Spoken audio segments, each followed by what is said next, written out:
ഡൽഹിയിൽ വെള്ളക്കെട്ടും ഗതാഗത തടസ്സവും അതിരൂക്ഷമായി തുടരുന്നു. അതുപോലെ ഡൽഹിയിലെ വസന്തവിഹാറിൽ നിർമ്മാണത്തിലുള്ളൊരു കെട്ടിടം തകർന്ന് 3 തൊഴിലാളികൾ അവിടെ കുടുങ്ങിക്കിടക്കുന്ന വാർത്തയാണ്. അപകടം നടന്ന ഏതാണ്ട് 11 മണിക്കൂറുകൾ കഴിഞ്ഞു. എന്നിട്ടും ഈ തൊഴിലാളികളെ ഇനിയും രക്ഷപ്പെടുത്താൻ കഴിഞ്ഞിട്ടില്ല. വെള്ളം പമ്പ് ചെയ്ത് മാറ്റുന്ന നടപടികൾ ഇപ്പോൾ പുരോഗമിക്കുന്നു. ഈ വസന്തവിഹാറിൽ നിന്ന് ഈ അപകടം നടന്ന സ്ഥലത്ത് നമ്മുടെ പ്രതിനിധി ആർ അച്യുതൻ എത്തിയിട്ടുണ്ട്. അച്യുതൻ നമുക്കിപ്പം തത്സമയം ചേരുന്നു. അച്യുതൻ, എന്താണ് ഇപ്പോഴത്തെ അവസ്ഥ? 3 തൊഴിലാളികൾ അവരെവിടെയാണ് ഇപ്പോൾ കുടുങ്ങിക്കിടക്കുന്നത്? SKN നമുക്ക് ദൃശ്യങ്ങളിൽ കാണാൻ കഴിയും. ഞാൻ നിൽക്കുന്നത് ഈ അപകടം നടന്ന സ്ഥലത്തിന് തൊട്ടരികിലാണ്. കാരണം ഇവിടെ ഇന്നലെ രാത്രിയോടുകൂടി ശക്തമായ മഴയെ തുടർന്ന് ഒരു മരം കടപുഴകി ഇവിടെ ഈ ഭാഗത്ത് ഇടതുഭാഗത്ത് കാണുന്ന നിർമ്മാണത്തിലിരുന്ന കെട്ടിടത്തിൻ്റെ ഈ ഭാഗത്തോട് ചേർന്നായിരുന്നു ഈ തൊഴിലാളികളും താമസിച്ചിരുന്നത്. ഈ കടപുഴകിയ മരം ആ തൊഴിലാളികൾ താമസിച്ചിരുന്ന കുടിലിലേക്കാണ് മറിഞ്ഞത്. ഒപ്പം ആ കുടിലും മരവും രണ്ടും കൂടി 12 അടി ഓളം വരുന്ന ഈ താഴ്ചയിലേക്ക് പതിക്കുകയാണ് ഉണ്ടായത്.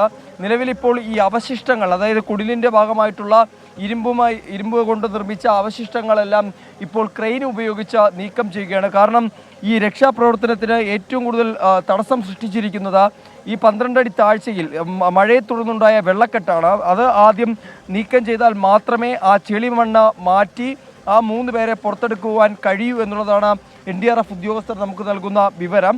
എന്തായാലും നിലവിലിപ്പോൾ ആ കെട്ടിടത്തിൻ്റെ ഭാഗങ്ങൾ, ഒപ്പം തന്നെ നിർമ്മാണത്തിന് ഉപയോഗിച്ചിരുന്ന ഇരുമ്പ് കമ്പി അടക്കമുള്ള സാമഗ്രികളെല്ലാം തന്നെ ഇപ്പോൾ ക്രെയിൻ ഉപയോഗിച്ച് നീക്കം ചെയ്യുന്നുണ്ട്. അതേ സമയത്ത് തന്നെ ജലവും ഇതിനകത്ത് രൂപം കൊണ്ടിരിക്കുന്ന ആ വെള്ളക്കെട്ട് അത് മാറ്റുവാനായി മോട്ടറിൻ്റെ സഹായത്തോടു കൂടി വെള്ളം ഇപ്പോൾ ഒഴുക്കിവിടുന്ന നടപടികളിലേക്ക് കടക്കുന്നുണ്ട്. NDRF സംഘമാണ് നിലവിൽ ഈ രക്ഷാപ്രവർത്തനത്തിൻ്റെ നേതൃത്വം ഏറ്റെടുത്തിരിക്കുന്നത്. ദാരുണം എന്തെന്ന് വെച്ചാൽ 5:30-നാണ് ഈ സംഭവം നടക്കുന്നത് പുലർച്ചെ.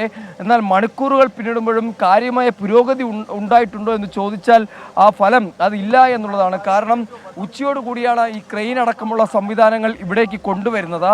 നേരത്തെ ഈ വെള്ളം ഒഴുക്കിക്കളയുന്നതിന് കൊണ്ടുവന്ന മോട്ടോറാണെങ്കിലും തകരാറിലാകുന്ന ഒരു സ്ഥിതി ഉണ്ടായി. അങ്ങനെ രക്ഷാപ്രവർത്തനം ഏറെ വൈകിയാണ് ഇപ്പോൾ ഇത്തരമൊരു നടപടികളിലേക്ക് കൂടി കടന്നിരിക്കുന്നത്. എന്തായാലും നിലവിലിപ്പോൾ NDRF സംഘം നേതൃത്വം ഏറ്റെടുത്തിട്ടുണ്ട്. NDRF സംഘ അംഗങ്ങളാണ് ഇപ്പോൾ ഈ കുഴിക്കകത്ത് ഈ വെള്ളക്കെട്ട് രൂപപ്പെട്ടിരിക്കുന്ന ഈ ഭാഗത്ത് ഇപ്പോൾ ഉള്ളത്. മറ്റ് നടപടികൾ, ആ സാമഗ്രികളടക്കം മാറ്റിക്കൊണ്ടുള്ള നടപടികളിലേക്ക് കൂടി കടന്നിട്ടുണ്ട്. എന്തായാലും നിർണായക ഘട്ടത്തിലൂടെയാണ് രക്ഷാപ്രവർത്തനം കടന്നു പോകുന്നതെന്നാണ് NDRF സംഘത്തിലെ ഉദ്യോഗസ്ഥർ നമ്മളോട് പങ്കുവയ്ക്കുന്നത്. കുറച്ചുകൂടി സമയമെടുക്കും. കാരണം ആ വെള്ളം പൂർണ്ണമായി നീക്കം ചെയ്താലേ ആ ചെളി അടങ്ങിയ മണ്ണ് മാറ്റി ആ 3 പേരെ പുറത്തെടുക്കുവാൻ കഴിയും. നിലവിലിപ്പോൾ ആ വെള്ളം മാറ്റുന്നതിന് തന്നെയാണ് ശ്രദ്ധ കൂടുതൽ ചെലുത്തുന്നത്. കാരണം അതിനു വേണ്ടിയിട്ട് പുതിയ മോട്ടോർ സംവിധാനങ്ങൾ എല്ലാം തന്നെ ഇവിടെ കൊണ്ടുവന്നിട്ടുണ്ട്. കൂടുതൽ ജലം ഒരേ സമയത്ത് ഒഴുക്കി വിടുവാനുള്ള സംവിധാനങ്ങൾ കൂടി ഏർപ്പെടുത്തിയിട്ടുണ്ട്. എന്തായാലും 11 മണിക്കൂർ പിന്നിടുകയാണ് രക്ഷാപ്രവർത്തനം. അപ്പോഴും ഒരു പുരോഗതി ഉണ്ടായിട്ടുണ്ടോ എന്ന് ചോദിച്ചാൽ അത് ഇല്ല എന്നുള്ളതാണ്. കാരണം മണിക്കൂറുകൾ പിന്നിടുമ്പോഴും 3 പേർ ഇപ്പോഴും ആ ചെളിക്കുണ്ടിൽ കുടുങ്ങിക്കിടക്കുന്ന അവസ്ഥയാണുള്ളത്. SKN. Okay, thank you are Achuthan. ഡൽഹിയിൽ നിന്നാണ്. ഡൽഹിയിലെ വസന്തവിഹാറിൽ ഒരു കെട്ടിടം തകർന്ന് വെള്ളപ്പൊക്ക കെടുതിയാണ്. 3 തൊഴിലാളികൾ ഇതിൽ കുടുങ്ങിക്കിടക്കുന്നു. 11 മണിക്കൂർ രക്ഷാദൗത്യം പിന്നിട്ട് കഴിഞ്ഞു. എന്നിട്ടും ഈ 3 പേരെ പുറത്തെടുക്കാൻ രക്ഷാപ്രവർത്തകർക്ക് കഴിഞ്ഞിട്ടില്ല. ശ്രമം ഇപ്പോഴും തുടരുന്നു. ദൗത്യം വിജയത്തിലെത്തട്ടെ എന്ന് നമുക്ക് ആശംസിക്കാം.